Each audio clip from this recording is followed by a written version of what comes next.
नमस्कार सबैजनालाई स्वागत छ हाम्रो च्यानल तेस्रो आँखामा। आज चाहिँ हामीले फेरि अ कप अफ टी ओशोको बुकबाट एउटा सानो कहानी लिएर आएका छौँ। ल कहानी सुरु गरौँ। एक समयको कुरा हो, एउटा एकदमै प्रख्यात राजा थिए। अनि राजा बुढो हुँदै गएका थिए। अनि त्यस पछाडि बुढो हुँदै गर्ने क्रममा राजाको 3वटा छोरा थिए। अब राजगद्दीमा त अब बस्न पर्यो, एउटा छोरालाई त राख्न पर्यो। अब जेठो छोरालाई नराखेर उनले जेठो छोरा जो बुद्धिमानी छ त्यसैलाई नै राख्छु भन्ने सोचेर, जो अलि इमान्दार छ त्यसैलाई नै राख्छु भन्ने सोचले राजाले 3वटा छोरालाई बोलाउँछन्। अनि राजाले 3वटा छोरालाई बोलाइसकेर अनि अब म अब बुढो हुँदैछु, अब मेरो पछाडि को राजा बन्छ भनेर त्यसको लागि त्यसको चुनाव गर्नको लागि मैले तिमीहरूलाई यहाँ बोलाएको भनेर बोलाउँछन् राजाले।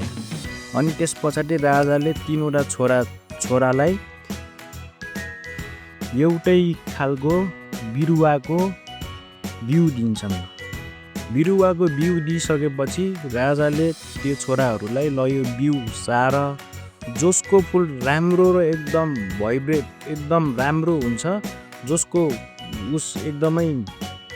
एकदमै दामी हुन्छ, राम्रो हुन्छ, त्यो नै यो राजगद्दीको हकदार हुनेछ भनेर राजाले भन्छन्। अनि अरू छोराहरूले गर्छन्। सबै छोराहरूले रोप्न त रोप्छन् होइन, सबै छोराहरूले रोप्छन्। एउटा छोराकोमा चाहिँ कस्तो हुन्छ भनेपछि सबै छोरालाई एउटै बिरुवा दिएको हो नि त, उसले त एउटै खालको बिरुवा दिएको हो नि त। एउटा छोराले मेहनत गर्छ, तर त्यो बिरुवा उम्रिँदैन। तर अरू छोराहरूले के गर्छन्, उनीहरूले नि केही गरेर उमार्छन्। उमारिसके पछाडि केही वर्ष पछाडि, 1-2 वर्ष पछाडि त्यो फुल लिएर आउँछन्। 2जना छोराको एकदमै राम्रो फुल हुन्छ होइन, एकदम राम्रो फुल लिएर आएको हुन्छन्। एउटा छोराले चाहिँ नलिकन आएको हुन्छ।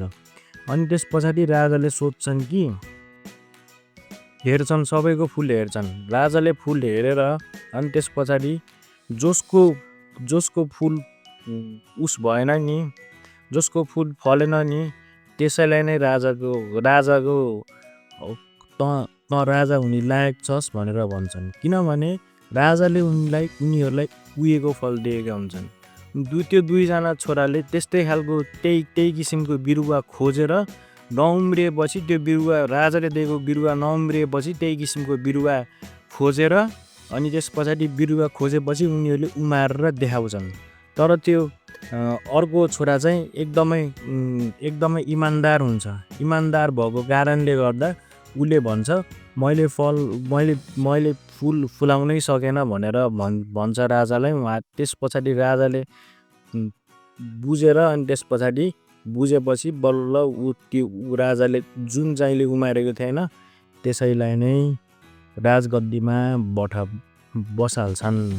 यो कथाबाट हामीले के बुझ्न सकिन्छ भनेपछि इमान्दारी एकदमै जरुरत, मान्छे भएपछि एकदमै इमान्दार हुनुपर्छ भनेर हामीले बुझियो। आजको लागि यति नै। म यस्तै सानो कहानीहरू लिएर आउने नै छु बुकहरूबाट। हामीसँग कनेक्ट हुन एकदमै सजिलो छ। यहाँसम्म हेरिदिनु भयो, धन्यवाद।